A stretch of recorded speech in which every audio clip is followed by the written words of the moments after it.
bago matulog ang Inday, ito gusto ko po munang i-share sa inyo ang about sa car insurance na kung ano talaga na, yung meron, ano ang dapat na meron lang tayo kung ayaw ninyo magkuha ng one set. Kasi itong Korean, walang problema kasi alam nila na ito, negosyo nila dito eh. Na kahit hindi naman nasaktan, hindi naman na ano, nasugatan o ano, magpapa-admit sila. Ay, ang problema po dito, pag basic insurance lang ang insurance ninyo, ang kakulangan lahat diyan ay sa bulsa natin kukunin. Kaya kailangan meron tayo itong 3-in-1 at ito lang Temul na to. Ito yung basic insurance, Ichon lang nito. Ito naman sa 3-in-1 is ano, 1억 5천 pero may limit po yan per accident. Kaya lahat ng ano, halimbawa yung nakasakay dyan sa sasakyan is 2 o 3, ano, nasa ano lang, isa lang yung coverage dyan, pero pag kulang pa rin, halimbawa malaki ang aksidente, syempre napakalaking pera yon, napakalaking pera. Kaya yung mga kakulangan, sa bulsa natin yung kukunin.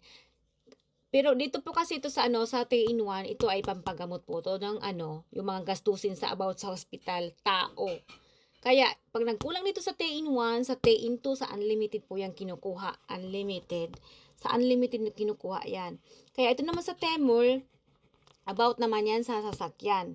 Kaya kung ano, itong tatlo na to ay para sa ibang tao. Hindi para sa atin. Kaya kung ano, masasabi ko lang po, kung ayaw ninyo na maglalabas ng pera na, kasi kung wala tayong ipon, di ba? Kaya nga tayo nagpagawa ng insurance para insured tayo in case ng aksidente na walang perang lalabas sa bulsa natin kasi nagpagawa tayo ng insurance. Pero kung nagtipid ka na nagtipid masyado, hindi natin kasi alam ang aksidente na hindi naman talaga minsan nga hindi naman talaga aksidente. Napaka-light, ano lang, parang naano lang, nabundo lang ng konti.